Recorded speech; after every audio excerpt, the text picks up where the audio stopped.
Toujours dans votre acte du jour de ce 8 octobre 2024 ginnaaw Aliou Ba ma ñaxtu expliqué na lépp loo xamante ni noonu la demee joxe version kii nga xamante ni mooy Aïcha Camara di militante Pastef moom it bi mu wàccee biñ ko libéré mu dem ca France yëkkati na ay kaddu daal di koy xamle altercation bi naka la demee ginnaaw bi ñu ko interpellé nañu déglu ji kii nga xamante ni mooy Aïcha Camara ndaxte benn pàcc rek du lay déglu nañu kaddu Aliou Ba dañuy déglu ji kaddu kii nga xamante ni aussi mooy Aïcha Camara. Bonsoir chers patriotes, nous sommes avec Madame Aïcha Camara, la dame qui avait des altercations tout à l'heure avec l'ex-président Macky Sall avec sa femme. Nous lui laissons prendre quelques interviews. Voilà, donc je suis rentrée dans l'avion, je l'ai trouvé dans l'avion avec sa femme en première classe. Après l'avoir reconnu, je me suis adressée à lui, je lui ai demandé pourquoi vous avez tué nos enfants. Pourquoi? Et je n'attendais pas des excuses, j'attendais une explication. Et donc il m'a pas répondu, il a regardé ses chaussures. Sa femme à côté a commencé à m'insulter, mais alors d'une façon pas possible. Alors je lui ai retourné les insultes. Et puis les gardes du corps sont arrivés sur moi, derrière. Ils étaient juste quelques rangs derrière. Ils sont arrivés, 2 gardes du corps et une dizaine d'accompagnants. Tous sur moi, ils m'ont insulté, j'ai retourné les insultes. Alors ça fait beaucoup de bruit dans la cabine. Puis tout le monde s'est mêlé un petit peu, quoi. Ça a chauffé un petit peu l'avion. Et puis bon, je suis partie m'installer à ma place. Et puis on est resté là, bloqué 3 heures de temps avant que je me fasse débarquer. Et c'est quand j'ai débarqué, quand on m'a débarqué, que j'ai appris qu'elle avait porté plainte contre moi. Et qu'il avait sur la plainte, il y avait beaucoup de mensonges sur la plainte en fait. Il n'a pas dit les choses qui se sont... Moi j'ai juste posé une question, je ne cherchais pas d'histoire, j'ai juste posé une question. Pourquoi vous avez tué nos enfants? Et j'attendais une réponse, pas des insultes. Et c'est à lui que j'ai adressé la parole, pas à sa femme. Et c'est sa femme qui m'a insulté. Voilà. Parfait. Merci beaucoup la patriote. Vraiment, nous sommes très heureux de vous voir parmi nous. Et de pouvoir continuer vraiment. Je suis passé au tribunal ce matin et voilà, je suis libérée. Alhamdulillah, Dieu merci. En tout cas, sache que vous avez le soutien de tout le monde et tu faites la fierté de tous les Sénégalais aussi. Bonne continuation, focus pour le 17 et que le combat continue. kon ñoo ko déggandoo muy Aïcha Camara di ndaw si nga xamante ni moo am altercation ak l'ex-président de la République du Sénégal di Macky Sall ci avion bi moom expliqué na naka la demee Aliou Ba dégg ngeen ko expliqué na moom Aïcha Camara moo dugg ci avion bi comme sénégalais yu bëri nu ñu duggee nuyu Macky Sall romb ko donc avion bi ku nekk xam na ni li muy jël ci passager ëpp na 100 wala 200 ñëpp mënuñoo romb Macky Sall bàyyi ko yow Aïcha Camara nga ñëw romb Macky Sall nga sigg xool ko nga ne ko yow yaa rey suñu doom moom moo ko wax nettali ci làmmiñu borom lu tax nga rey suñu doom yi. est-ce que Aïcha Camara mën na prouver ban nit la Macky Sall rey. est-ce que Aïcha Camara mën na prouver ban nit la Macky Sall jox ordre demal nga rey doomu Sénégal est-ce que Aïcha Camara accusation yu mu doon yëkkati doom te nee na saagul loolu dong la ko wax ba mu ko waxee Macky Sall siggi xool ko sëgg xool ay dàllam. kon kooku rek ignoré na la wàññi na la parce que nga wax ak nit benn wax pare te tontu la rek waroon nga dem sa yoon man nag duma la xas duma la wax dara ndaxte sa âge mais tey ku xool sa âge ni nga toll mère war nga am ay sët tooñ du gàllaaj nit da nga war a maandu balaa nga yëkkati ay propos di ko wax ci kaw nit day fekk nga am ci lu la leer ndaxte tey yow leeru la ndax Macky Sall dafa rey benn nit mais am nga loo gëm muy sa parti nangul nañ la ko nangulul sénégalais yi nga xamante ni romb nañu Macky Sall aussi ci avion bi gëm ni que Macky Sall deful loolu ñu dem toogi jàpp seen place lenn moo leen boole muy voyage ay heure la diggante Paris ak France c'est 2h30 de vol ci 2h30 de vol boobu mën nga cee maandu dem toog sa place Macky Sall neexula bul ko nuyu kenn forcé wu la ko mais tey soo taxawee nga ne dañ la doon saaga jabaram moo jóg di la saaga nangam sangam ak version bële yanuwul maanaam ndaxte soo romboon dem sa yoon waxoo ko A waxoo ko B du la tudd donte président la woon mais jamono ji ngay wax ak moom nekkatul sa président gis nga ko voyagé wul ak avion présidentiel boo xamante ne sa xaalis la jar maanaam avion public la dem voyage yi comme ñëpp avion public comme ñëpp te bërki démb sa premier ministre fii la doon dem Rwanda jël avion présidentiel def ci kérosène te loo xamante ni constitution may ko ko charte may ko ko dara may ko ko loolu nga waroon kaas donc je crois que tooñ baaxul muy ay réaction nag yoo xamante ni Aïcha Camara wax na ko waaye wax dëgg yàlla ak lu ci mënti am yow yaa tooñ yow yaa tooñ gëm sa parti génn leen ci populisme bi yàq ngeen Sénégal et pourtant ndaw yooyu ngay wax dañ leen rey jàmmat amul ñi dee kan moo woote woon nañu génn mortel combat kan moo amoon problème ak Adji Sarr kan moo amoon problème ak Mame Mbaye Niang tuumal ko ñu woo ko ci wàllu yoon loolu moo indi manifestation yi ba nit ci dees lu tax waxoo ci loolu su dee nit ku dëggu nga nit ku homme de droit nga est-ce que Macky Sall moo ko ne demal nga tuumal Mame Mbaye Niang est-ce que Macky Sall moo ko ne demal si salon de massage bi est-ce que Macky Sall moo ko ne defal nangam sangam moo ko def ci coobare boppam ngeen bëgg a couvrir loolu bëgg a jël ay jiiñ di ko teg doomu aadama aduna du doxee noonu su dee nag lii mooy Pastef du bett kenn foogoon nañu di ngeen changer maturité foogoon nañ di ngeen changer comportement et pourtant tey yaa ngi jàkkaarloog ay faits yu bari ci juróom benn weer ña nga doon xeexal ba jaral la ngay saaga Macky Sall ne woon nañ la suñu egsee ci réew mi ñaari weer ñu changer dundu Sénégal Sénégal tey la gën a métti courant yi tey la gën a këpp ñoom ñoo la ne woon dañuy xeex li nga xamante ne mooy xëyu ndaw yi doon dee yooyu tey amul benn ndaw boo xamante ni am na xëy ñu amoon xëy ñëpp wàññi nañ leen tey xale yaa ngi jël gaal bi di dem seen yoon te ñoom ne woon nañu suñu ñëwee dañ koy stoppé lan lañ fi nekkee ay révélation ay sos ku naan mën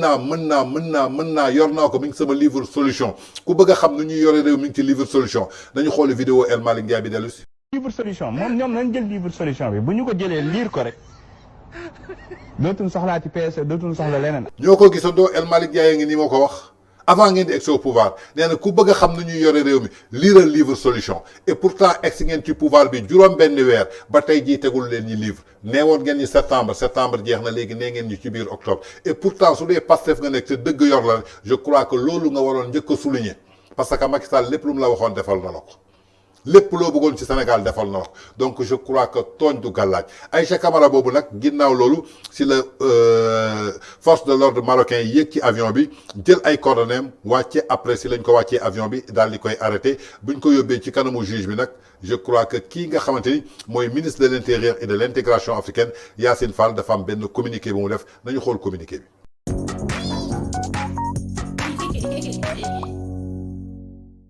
kon yaakaar naa ni ñoo gisandoo communiqué bi nga xamante ni ministre des affaires étrangères et de l'intégration économique def na ko jébbal ko li nga xamante ne mooy ambassade du Sénégal bi nekk foofa ca Rabat ñëw daal ci communiqué bi daal di bind que kii nga xamante ni daal mooy ambassade bi na dem assister ji kii nga xamante ni mooy Aïcha Camara ginnaaw bi mu ko assister si la ñu libéré kii nga xamante ni mooy Aïcha Camara bokk ci Pastef mu daal di jëlaat avion dem foofa ca Paris. mu doon nag njàqare ak tiis ñaata yoon la sénégalais yi am problème ak ay marocains foofu ca biir Maroc musuñu gis ministre des affaires étrangères et de l'intégration africaine jël benn communiqué jagleel ko ambassade bi nekk foofu pour que mu assister sénégalais yi may laaj tey ndax Aïcha Camara militante Pastef dafa gon doon sénégalais que ñi nga xamante ni ñooy dund foofu ca Maroc di doon sénégalais donc ce qui résulte communiqué bi dafa mel ni communiqué partisan la kii Pastef la bokk foog ñu taxawu ko ku bokkul Pastef duñ la taxawu question bi ñu war a njëkk a posé mooy lan Aïcha Camara kan la amal problème un sénégalais la amal problème. Donc Aïcha Camara a un problème avec un Sénégalais. Le président Macky Sall est un Sénégalais qui a servi le Sénégal pendant plus de 30 ans. C'est le directeur du Petrosen, ba keroog ba muy nekk président de la République ba di fi jógee Aïcha Camara lan la servir Sénégal tey ñoom ñaar ñëpp ñu war a yem ci kanamu kii nga xamante ni mooy ministre des affaires étrangères et de l'intégration africaine Yacine Fall mais tey Yacine Fall dafa wane ne que Pastef la bokk kii Pastef la bokk donc kooku la ñu war a assister su doon tey Macky Sall ou bien Yacine Fall dafa am problème ak beneen nit boo xamante ni de nationalité étrangère la ak ku mu mën a doon su boobaa Yacine Fall communiqué mën na ne ambassade du Sénégal na dem assister ji kii nga xamante ne mooy sénégalais bi mais ni ñuy assister kii nga xamante ne mooy Yacine Fall noonu la ñu waroon assister kii nga xamante ne mooy Macky Sall ndaxte ñaari sénégalais ñoo am problème. pour la première fois ñaari sénégalais am problème ministre bi jël parti ne dem leen ngeen assister benn sénégalais bi bàyyi beneen sénégalais bi ban réew la ñu nekk. ak ki naan intégration africaine balaa ngay naan intégration africaine nga defal intégration Sénégal intégration sénégalais mënoo ko respecté nga ne intégration africaine ban réussite la ñuy xaar ci suñu ministre en tout cas muy cas boo xamante ni polémique la et ça montre tout et ça justifie tout ban réew la ñu yor kon dañu nekk ci république pastéfien képp ku am problème ak militant Pastef jàppal ni que militant Pastef bi moom la ñuy jox dëgg assistance sommé moom lañ koy jox yow mi dul militant Pastef doo sénégalais en tout cas muy loo xamante ni luy raam ci ñag ba la jëm ci biir loolu nag waa TFM ñoom Chérif Dia def nañ ci benn jàngat nañ seetaani vidéo bi. Président rapporté par le ministère des Affaires étrangères concernant Aïssa Camara et Macky Sall Abdoulaye. Vous avez lu le communiqué du ministère de l'intégration africaine et des Affaires étrangères. Quelle lecture faire? Le communiqué quand même pose problème, Chérif, parce que le communiqué nous présente l'incident comme s'il s'agissait d'un incident entre une Sénégalaise et une autre personne d'une autre nationalité, sans citer la nationalité bien sûr, parce qu'il s'agit d'un incident entre deux Sénégalais. Et le communiqué prend parti pour demander assistance pour une des parties prenantes dans ce conflit. Même s'il s'agit du président Macky Sall, qui a porté plainte et qui certainement est parti. On ne voit pas en fait dans quelle mesure le ministère des Affaires étrangères peut s'immiscer dans un conflit entre deux Sénégalais. Parce qu'il ne s'agit pas d'un Sénégalais avec une personne de nationalité étrangère. C'est imprudent pour le ministère des Affaires étrangères en fait de s'immiscer dans ce conflit. Aussi, il faudrait souligner quand même la nature de cet incident devrait pousser les autorités à un peu de prudence et de réserve. Que des activistes, que des militants décident de chahuter, c'est leur liberté, mais aussi d'assumer quand même les conséquences. Au Sénégal, je pense qu'on ne rapporte plus le nombre de fois où un président est chahuté à l'étranger. Ça, limite, il faut l'accepter parce que c'est le principe. Mais par contre, dans un lieu privé, tel que dans un avion, je pense que la responsabilité même incombe à la compagnie. Parce que l'une des protagonistes rapporte d'ailleurs que le président était installé dans le compartiment en classe affaires. La compagnie peut-être aurait dû s'arranger pour que ceux qui montent après, les gens qui sont installés dans ce compartiment-là de l'avion ne puissent pas passer par cette partie-là de l'avion. Mais ça arrive que les gens qui sont en classe affaires soient installés et qu'on continue à faire passer les passagers. Je pense qu'il est de la responsabilité de la compagnie. Il faut aussi quand même savoir raison garder. Je veux dire, le président Macky Sall, il a beau faire ce qu'il a fait, à un moment donné, s'il est dans un espace privé, on doit quand même se garder de telles provocations. Maintenant que les gens décident de faire une manifestation déclarer ou en tout cas annoncer à l'avance qu'ils vont trouver le président Macky Sall à un endroit qu'ils vont le chahuter, ça c'est l'exercice normal de la démocratie. Mais éviter quand même de se donner un spectacle de cette façon-là n'honore ni cette dame, ni le Sénégal, encore moins quand même le ministère des Affaires étrangères qui fait un communiqué avec un parti pris manifeste, parce qu'aujourd'hui on se demande comment le ministère va réagir pour tous les Sénégalais qui sont violentés. On l'a vu, des Sénégalais sont violentés dans des aéroports. La dernière fois, c'était en Tunisie. Au Maroc, le ministère n'a jamais communiqué là-dessus. Ces derniers temps, quand même, le ministère n'a jamais communiqué là-dessus. Ici, il ne s'agit même pas de cas de violence, en fait. Elle est présentée devant la justice, alors qu'on voit tout le temps des Sénégalais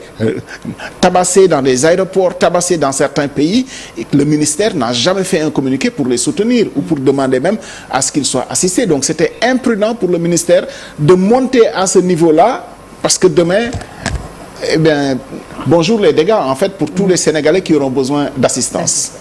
Merci beaucoup, Abdoulaye Dieynaba. C'était tout pour l'actualité nationale. Dans les brèves, on reviendra également sur l'international. Merci beaucoup, merci Chérif, donc pour cette page. kon ñoo ko déglandoo après question Chérif Dia bu TFM Abdoulaye dafa déploré wu ndaxte bi mu gisee communiqué bi ak niñ ko émané ak niñ ko bindee tey dafa mel ni que kii di Aïcha Camara militante Pastef kii mu amaloon problème ci biir avion bi du sénégalais étranger la et c'est déplorable et c'est honteux aujourd'hui pour le Sénégal. Comment la ñaari sénégalais mën am problème ministre bi daal di bind communiqué ne assisté leen benn sénégalais bi bàyyi leen beneen sénégalais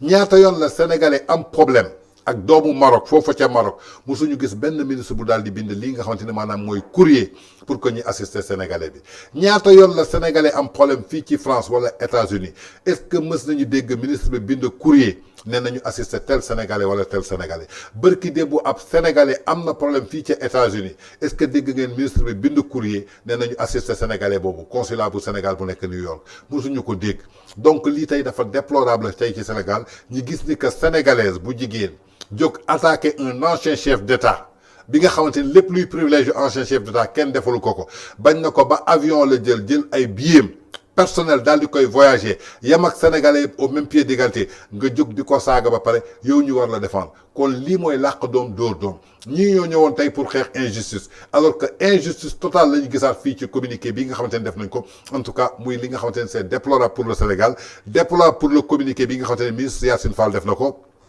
ci taxawaay bi nga xamante ne Aïcha Camara taxaw na ko ci kanamu kii di Macky Sall donte benn jour la servir na Sénégal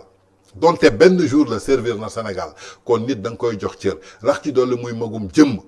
muskàllaf nit da ngay moytu di tooñ maandu dafa baax ci doomu aadama bàyyi leen di romb nit rek ngeen naan yow yaa rey diw yow yaa rey diw nit da ngay utiliser sa xel ay discours populiste yoo xamante ni ñu ngi koy teg seen ndodd yéen si seen bopp war ngeen réfléchir ndaxte ku toog sa kër génnoo defoo dara doo ci fekk waaye ku toog sa kër ñu dégg ne tëll nga génn dem dugg ci loo xamante ni yoon da koy tere lu la fa dara yow yaa ko teg sa bopp ba pare nga bëgg a accuser ki nga xamante ni maanaam deful dara lu dul jël li nga xamante ni mooy justice daal di koy teg en tout cas c'est déplorable muy altercation bi amoon foofu nga xamante ne ca compagnie Air Maroc diggante président Macky Sall ak Aïcha Camara ak ni ci autorités yi taxawee en tout cas amul benn sénégalais boo xamante ne rafetlu na ko et c'est quand vraiment triste quand même encore pour